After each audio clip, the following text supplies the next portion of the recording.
Hello, everybody, and welcome back to the continuation of Lord of the Flies by William Golding. We're at page 8 right now, and I'm going to continue a little bit. Here we go. It's hot. What did you expect? I didn't expect nothing. My auntie. Sucks to your auntie. Ralph did a surface dive and swam underwater with his eyes open. The sandy edge of the pool loomed up like a hillside. He turned over, holding his nose. The golden light danced and shadowed just over his face. Piggy was looking determined and began to take off his shorts. Presently, he was palely and fatly naked. He tiptoed down the sandy side of the pool and sat there, up to his neck in water, smiling proudly at Ralph. Aren't you going to swim? Piggy shook his head. I can't swim. I wasn't allowed. My asthma. Sucks to your asthma. Piggy bore this with a sort of humble patience. Can't have you can't have swim well. Ralph paddled backwards down the slope, emerged his mouth, and blew a jet of water into the air. Then he lifted his chin and spoke. I could swim when I was 5. Daddy taught me. He's a commander in the Navy. When he gets leave, he'll come and rescue us. What's your father? Piggy flushed suddenly. My dad's dead, he said quickly, and my mom. He took off his glasses and looked vainly for something with which to clean them. I used to live with my auntie. She kept a sweet shop. I used to go get ever so many sweets, as many as I liked. Well, I'll your dad rescue us. When I'll when your dad rescue us. Soon as he can. Piggy rose dripping from the water and stood naked, cleaning his glasses with a sock. The only sound that reached them now through the heat of the morning was the long grinding roar of the breakers on the reef. How does he know we're here? Ralph lolled in the water. Sleep enveloped him like the swaying mirages that were wrestling with the brilliance of the lagoon. How does he know we're here? Because, thought Ralph, because the roar from the reef became very distant. To tell him at the airport, Piggy shook his head, put on his flashing glasses, and looked down at Ralph. Not them. Didn't you hear what the pilot said about the atom bomb? They're all dead. Ralph pulled himself out of the water, stood facing Piggy, and considered this unusual problem. Piggy persisted. This is an island, isn't it? I climbed a rock, said Ralph slowly, and I think this is an island. They're all dead, said Piggy. And this is an island. Nobody don't know we're here. Your dad don't know. Nobody knows. No. Nobody don't know. His lips quivered, and the spectacles were dimmed with mist. We may stay here till we die. With that word, the heat seemed to increase, till it became a threatening weight, and the lagoon attacked them with a blinding effulgence. Get my clothes, mumbled Ralph. Along there, he trod through the sand, enduring the sun's enmity, crossing the platform, and found his scattered clothes. To put on a grey shirt once more was strangely pleasing. Then he climbed the edge of the platform and sat in the green shade on a convenient trunk. Piggy hauled himself up, carrying most of his clothes under his arm. Then he sat carefully on the fallen trunk near the little cliff that fronted the lagoon, and the tangled reflection quivered over him. Presently he spoke. We got to find the others. We got to do something. Ralph said nothing. He was a coral island, protected from the sun, ignoring Piggy's ill-luminant talk. He dreamed pleasantly. Piggy insisted. How many of us are there? Ralph came forward and stood by Piggy. I don't know. Here and there, little breezes crept over the polished water beneath the haze of heat. When these breezers reached the platform, the palm fronts would whisper that the spots of blurred sunlight slid over their bodies and moved like bright winged wings in the shade. Piggy looked up at Ralph. All the shadows on Ralph's face were reversed, green above, bright below from the lagoon. A blurred sunlight was crawling across his hair. We got to do something. Ralph looked through him. Here at last was the imagined but never fully realized place leaping into real life. Ralph's lips parted in a delighted smile, and Piggy, taking this smile to himself as a mark of recognition, laughed with pleasure. If it really is an island, what's that? Ralph stopped smiling and was pointing into the lagoon. Something creamy lay among the ferny reeds. A stone. No, a shell. Suddenly Piggy was a bubble with decorous excitement. Right, it's a shell. I've seen one like that before on someone's back wall. A conch, she called it. He used to blow it, and then his mom would come. It's ever so valuable. Near to Ralph's elbow, a palm sapling leaned out over the lagoon. Indeed, the weight was already pulling a lump from the poor soil, and soon it would fall. He tore out the stem and began to poke about in the water, while the brilliant fish flicked away on this side and that. Piggy leaned dangerously. Carefully, you'll break it. Shut up. Ralph spoke absently. The shell was interesting and pretty, and a worthy plaything, but the vivid phantoms of his daydream still interposed between him and Piggy, who, in this context, was irrelevant. The palm sapling bending pushed the shell across the reeds. Ralph used one hand as a fulcrum and pressed down with the other till the shell rose, dripping, and Piggy could make a grab. Now the shell was no longer a thing, seen but not to be touched. Ralph, too, became excited. Piggy babbled. "A conch? Ever so expensive. I bet if you want to buy one, you have to pay pounds and pounds and pounds." He had it on his garden wall, and my auntie. Ralph took the shell from Piggy, and a little water ran down his arm. In color, the shell was deep cream, touched here and there with fading pink. Between the point worn away into the little hole and the pink lips of the mouth lay 18 inches of shell, with slight spiral twist, covered with a delicate embossed pattern. Ralph shook sand out of the deep tube. "Mooed like a cow," he said. He had some white stones, too, and a birdcage with a green parrot. He didn't blow the white stones, of course. And he said, Piggy paused for breath and stroked the glistening thing that lay in Ralph's hands.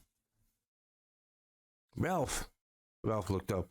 "We can use this to call the others. Have a meeting. They'll come when they hear us." He beamed at Ralph. "That was what you meant, didn't you? That's why you got the conch out of the water." Ralph pushed back his fair hair. "How did your friend blow the conch?" "He kind of spat," said Piggy. "My auntie wouldn't let me blow on account of my asthma. He said you blew from down here." Piggy laid a hand on his jutting abdomen. "You try, Ralph. You call the others." Doubtfully, Ralph laid the small end of the shell against his mouth and blew. There came a rustling sound from his mouth, but nothing more. Ralph wiped the salt water off his lips and tried again, but the shell remained silent. Ken spat.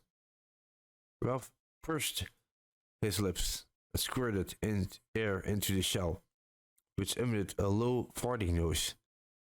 It amused both boys so much that Ralph went on squirting for some minutes between bouts of laughter. "He blew from down here." Ralph grasped the idea and hit the shell with air from his diagram. Immediately the thing sounded. A deep, harsh note boomed under the palms, spread through the intricacies of the forest and echoed back from the pink granite of the mountain. Clouds of birds rose from the treetops, and something squealed and ran in the undergrowth. Ralph took the shell away from his lips. Gosh! His ordinary voice sounded like a whisper after the harsh note on the conch.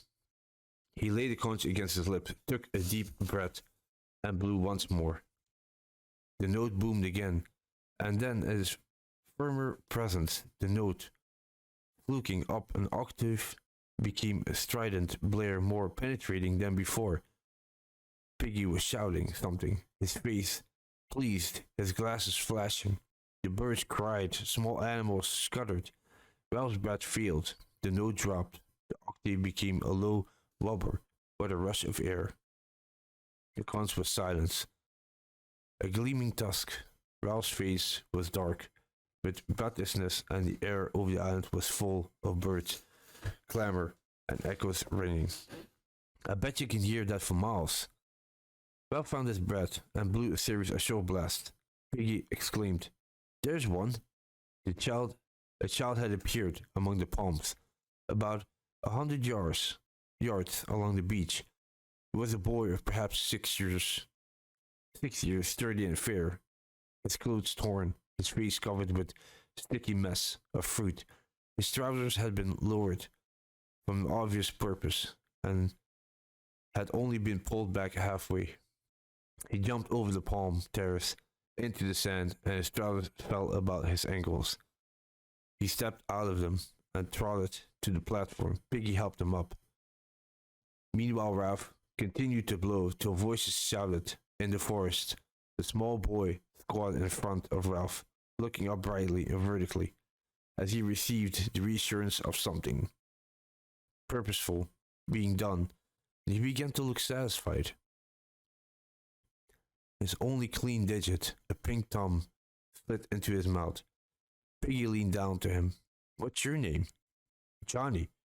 Piggy mumbled the name to himself and shouted to Ralph, who was not interested because he was still blowing. His face was dark with a violent pleasure of making this stupidest noise, and his heart was making the stretched skirt shake. The shouting in the forest was nearer. Signs of life were visible now on the beach. The sand trembling beneath the heat haze concealed many figures.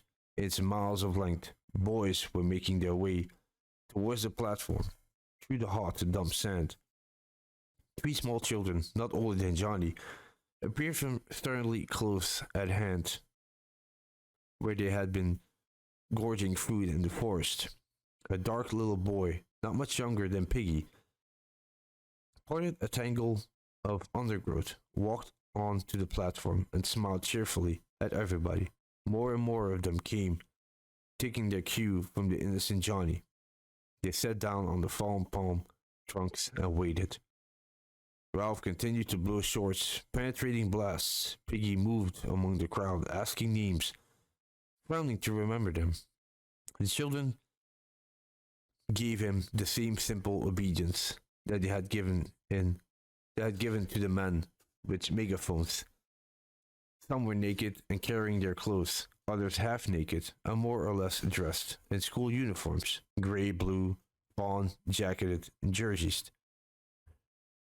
There were badges, mottos, even stripes of collars in the stockings and pullovers. Their heads clustered above the trunks in the green shade.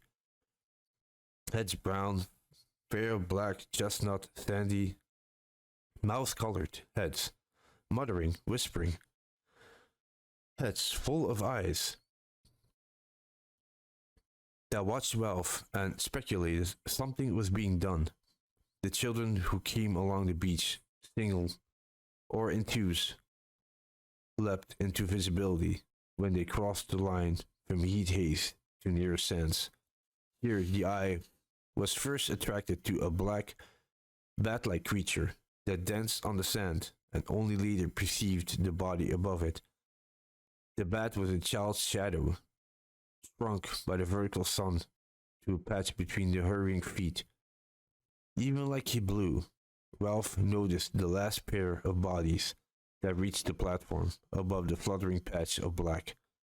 The two boys, bullet-headed and with hair like tow, flung themselves down and lay grinning and panting at Ralph like dogs. They were twins, and the eye was shocked and incredulously at such cheery duplication. They bred together, they grinned together, and they were chunky and vital. They wreathed wet lips at Ralph, for they seemed provided with not quite enough skin, so that their profiles were blurred and their mouths pulled open. Piggy bent his flashing glasses to them. Gibby heard between the blast, repeating their names. Sam, Eric, Sam, Eric. Then he got muddled. The twins shook their heads and pointed at each other, and the crowd laughed. At last Ralph seized a blow and sat there, conch trailing from one hand, his head bowed on his knees. As the echoes died away, so did the laughter, and there was silence.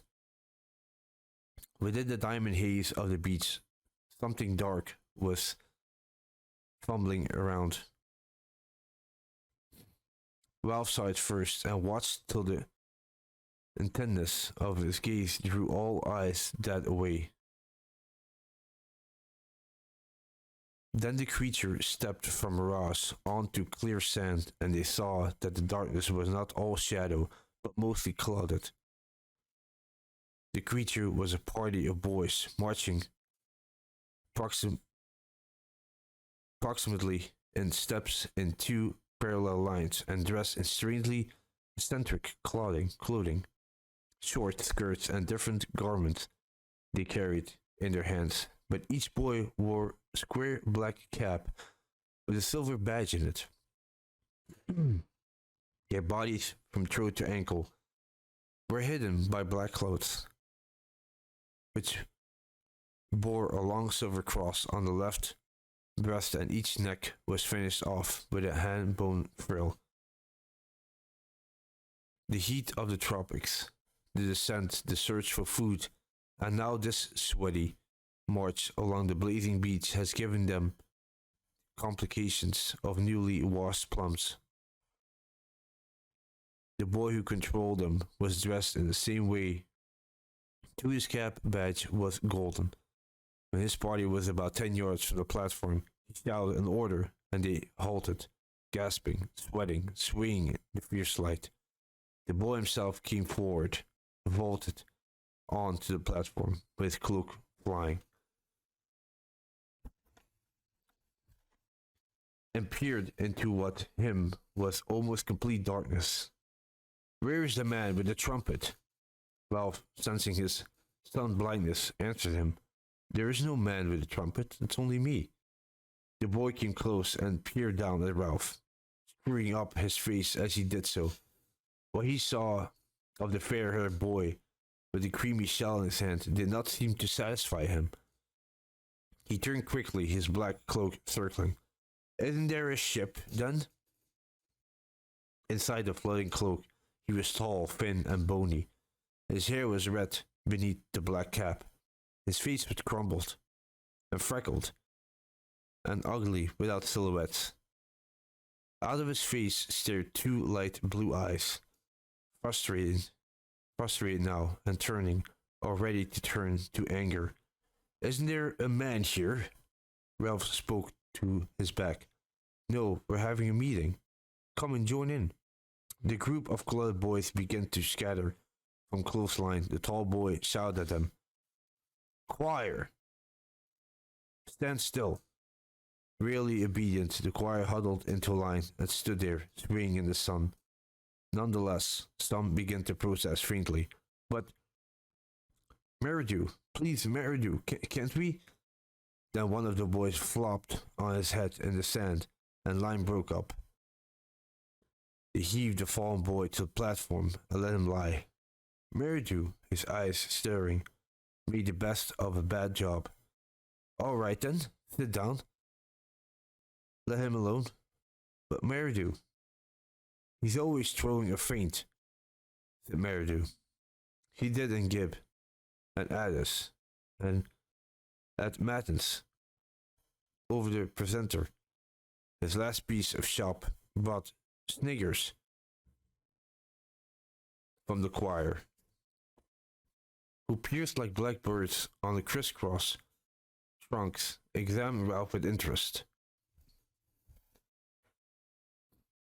Piggy asked no names. He was intimidated by his uniformed superiority and the offhand authority in Mary's voice.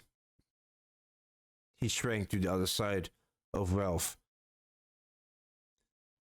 and busied him with glasses. Meridu turned to Ralph. Aren't there any grown-ups? No. Meridu sat down on a trunk and looked round the circle. Then we'll have to look after ourselves. Secure on the other side of Ralph, Piggy spoke timidly. That's why Ralph made a meeting. Said we can decide what to do. You've heard names. That's Johnny. Those two, they're twins, Sam and Eric. Which is Eric? You? No, you're Sam. I'm Sam. And I'm Eric. We'd better have all names, said Ralph. So I'm Ralph. You got most names, said Piggy. Got 'em just now. Kids' names, said Meridu. Why should I be Jack? Now Meridu. Ralph turned to him quickly. This was the voice of one who knew his own mind.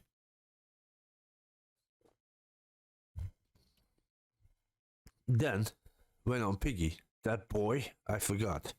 You're talking too much, said Jack Meridu. Shut up, fatty. Laughter arose. He's not fatty, cried Wolf. His real name's Piggy. Piggy, Piggy, oh, Piggy. A storm of laughter arose, and even the tiniest child joined in. For the moment, the boys were a close circuit of sympathy.